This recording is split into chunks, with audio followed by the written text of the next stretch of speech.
Okay, good morning. I keep finding new little corners to sit in to try and get the light to hit me so you can actually see me in the pictures in the book. We're back with more of Mr. Harrison is Embarrassin, and I apologize. I feel like I'm like two-faced. Like this side of my face is bright and this side isn't, but I'm struggling to find a good spot this morning. So we are back and we are on chapter 5, Mr. Harrison's Invention. I was in the vomitorium eating lunch at a table with the guys and Alexia. Andrea and her girly girl friends were at the next table. What do you think Mr. Harrison's real name is? Alexia asked as she bit into a peanut butter sandwich. He told us his name is Fritz, said Ryan, who was eating a salad. Ryan will eat anything, even stuff that grew in the dirt. Fritz is Mr. Harrison's nickname, Andrea said. He won't tell us his real name. It must be really weird, Michael said. If he had a normal name, he would tell us what it was. His name is probably Poindexter, said Neil the nude kid, or Dorcas. We need to find out his real name, I said. He may be an imposter. What? Emily asked. She looked all scared, like always. Maybe Mr. Harrison isn't a real tech guy at all, I explained. Did you ever think of that? Maybe he kidnapped our tech guy. Stop trying to scare Emily, said Andrea. I'm scared, said Emily. He probably took a laser out of one of the laser printers, I said, and he's shooting laser beams at the real tech guy right now. We've got to do something, said Emily, and then she went running out of the vomitorium. That girl will fall for anything. Emily didn't have to go anywhere because you'll never believe who walked into the vomitorium at that moment. It was Mr. Harrison, and he was holding an umbrella. How do you like my new invention? He asked us. You invented the umbrella? Asked Ryan. Oh, this isn't just any old umbrella, Mr. Harrison said. It's a solar-powered umbrella. What? You said? I've never heard of anything like that. See, Mr. Harrison told us, this umbrella has a built-in solar panel. It uses the power of the sun to open it. I've been working on it for years. He pushed a button on the handle, and the umbrella opened up. Wow, we all said, which is Mom upside down. That's neat, Mr. Harrison, said Andrea, who never misses a chance to brown-nose a grown-up. Wait a minute, I said. Why would you need that? Nobody uses an umbrella when the sun is out. We only use an umbrella when it's raining. Said Mr. Harrison. You're right. It was a dumb idea. Then he threw his solar-powered umbrella into the garbage can. I guess I should forget about the other invention I'm working on, a solar-powered flashlight. Mr. Harrison must have been pretty mad that I didn't like his invention because he stormed away. But as he turned around to leave, you'll never believe what happened. He slipped on some spilled juice and fell down. And when he fell down, you'll never believe what happened. His wallet fell out of his pocket. And when his wallet fell out of his pocket, you'll never believe what happened. I pounced on it. And when I pounced on the wallet, I opened it up and looked at the name on the driver's license, and you'll never believe what Mr. Harrison's first name. I'm not going to tell you. Okay, I'll tell you. But you have to read the next chapter. So, na-na-na-na-boo-boo on you. Chapter 6. The Truth About Mr. Harrison. Mr. Harrison's first name is George. I know Mr. Harrison's real name, I told everybody after I handed the wallet back and he left. What is it? Ryan asked. His name is, I said. I'm not telling. Come on, AJ, said Michael. Spill the beans. I'll be your best friend, said Neil the nude kid. Arlo, what is Mr. Harrison's first name? Said Andrea. It's George, I said. George, said Alexia. That's not a weird name.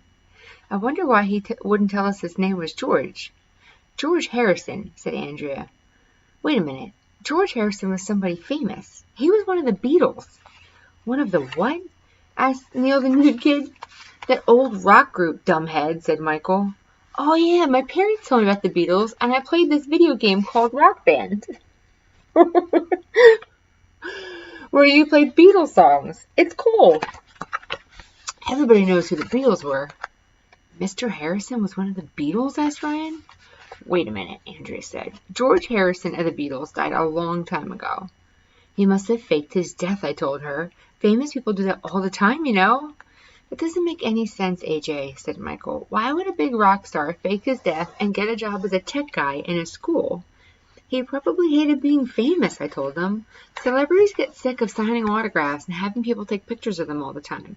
He must be hiding out in our school so his fans won't bother him. Being a nerdy tech guy would be the perfect disguise, Alexia admitted. But Mr. Harrison doesn't look anything like the other George Harrison, Andrea said. I've seen pictures of him. Haven't you ever heard of plastic surgery? I asked her. And he obviously dyed his hair blonde so he would look completely different. He did not. Did too. We went back and forth like that for a while, but guess who came back into the vomitorium at that moment? It was Mr. Harrison. It's time for the big birthday celebration, he said, all excited. If you want some cake, you need to go to the all-purpose room right away. I love cake. I was about to run out of the vomitorium, but Mr. Harrison grabbed me. Whoa, not so fast, AJ, he said. It's slippery in here. You might fall down and get hurt. I want to hold your hand. What? I looked at Alexia. Alexia looked at Ryan. Ryan looked at Michael. Michael looked at Neil. Neil looked at Andrea. And we all mouthed the same words. I want to hold your hand? See, I told you that Mr. Harrison was one of the Beatles.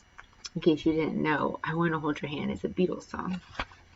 So, Chapter 7, The Weirdest Thing in the History of the World. We wanted to ask Mr. Harrison if he was one of the Beatles, but there was no time. We had to rush to the all-purpose room for the big birthday celebration. I was right behind Alexia. When we got there, a giant cake was on the stage. I mean, giant. There must have been enough cake for everybody in the whole school to have a piece, and it was covered with candles. I guess there were 90 of them. For Elementary's birthday, Mr. Harrison went up on stage and started lighting them. I saw Mayor Hubble talking to Mr. Klutz at the front of the room. Some guys were carrying around a big TV camera. I didn't see Elementary anywhere. Before we could sit down, a lady I never saw before grabbed me by the arm. She was wearing a hat that said Press on it, and she pulled out a pen, a pad, and a pen. My name is Mrs. Lilly, she said. I work for the News Tribune Bulletin Inquirer. Can I ask you kids a few questions? Sure, Alexia and I replied. So, what's your name, young man? Miss Lilly asked. My name is AJ, and I hate school, I told her. Hello, little girl, Miss Lilly said. What's your name? My name is AJ, and I hate school, said Alexia. Both of you are named AJ? Mrs. Lilly asked us. Yes. And both of you hate school? Yes. Tell me why, she said. I need to get a scoop from my paper.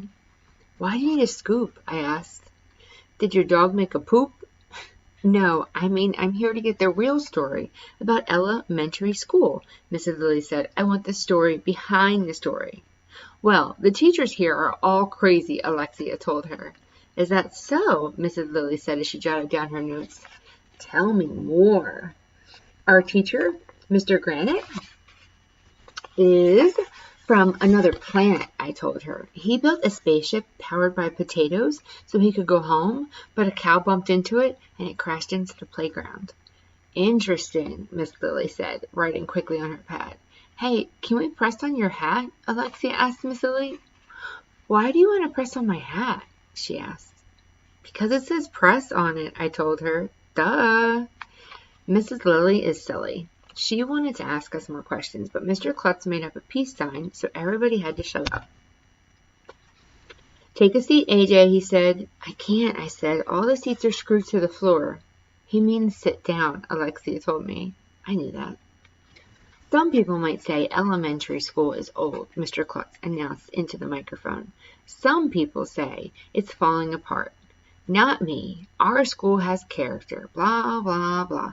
And our school has history, blah, blah, blah. And our school has blah, blah, blah. Mr. Klutz's speech was really boring. Then Mayor Hubble got up to speak. Blah, blah, blah, he said. Blah, blah, blah, blah, blah, blah, blah, blah, blah, blah. I thought I was going to die. And now I would like to introduce our honored guest of the day, the mayor said, the namesake of elementary, school is Mrs. Ella Mentry. Mrs. Mentry is really old. Here. And she came toddling out on the stage with a cane. That lady is tiny. She's about the size of R2-D2 in Star Wars. Mr. Klutz adjusted the microphone so Ella Mentry could reach it. I'm so happy your school was named after me, Mrs. Mentry told us, because when you get to be my age, you forget things, and if I ever forget my name, I know that all I need to do is walk down the street and see it in big letters on the side of your school. We weren't sure if Ella Mentry was making a joke or not. Maybe she really does have to walk by our school to remember her name. We all laughed, just to be on the safe side. You say it's your birthday, Ella Mentry said. It's my birthday, too. Everybody cheered. She went behind the giant birthday cake and started to sing Happy Birthday. The whole school joined in. It was loud. When the song was over, Mrs. Mentry started to blow out the candles. There were like 1,000,000 trillion of them. I thought she was going to pass out. Ella Mentry was in the middle of blowing out the candles when the weirdest thing in the history of the world happened. I'm not going to tell you what it was. Okay, I'm going to tell you. All the lights went out. Okay, Chapter 8. Freaking Out. Suddenly, we were all sitting there in the dark. The only light coming from the birthday candles on Ella Mentry's cake. The only light was coming from the candles on Ella Mentry's cake. For a few seconds, nobody knew what to do. It was scary. Everyone remain calm, said Mr. Klutz. The lights in the hall are out too, hollered Mr. Mackey. The computers in the front office are down, shouted Mrs. Patty from the back. Everything is down, said one of the other teachers. It's a total power failure. A blackout, said Mayor Hubble. Oh no, when the parents find out, they'll blame it on me and I won't be reelected. Why is it every time I come to visit your school, something bad happens? Asked Ella Mentry. I've had enough of this.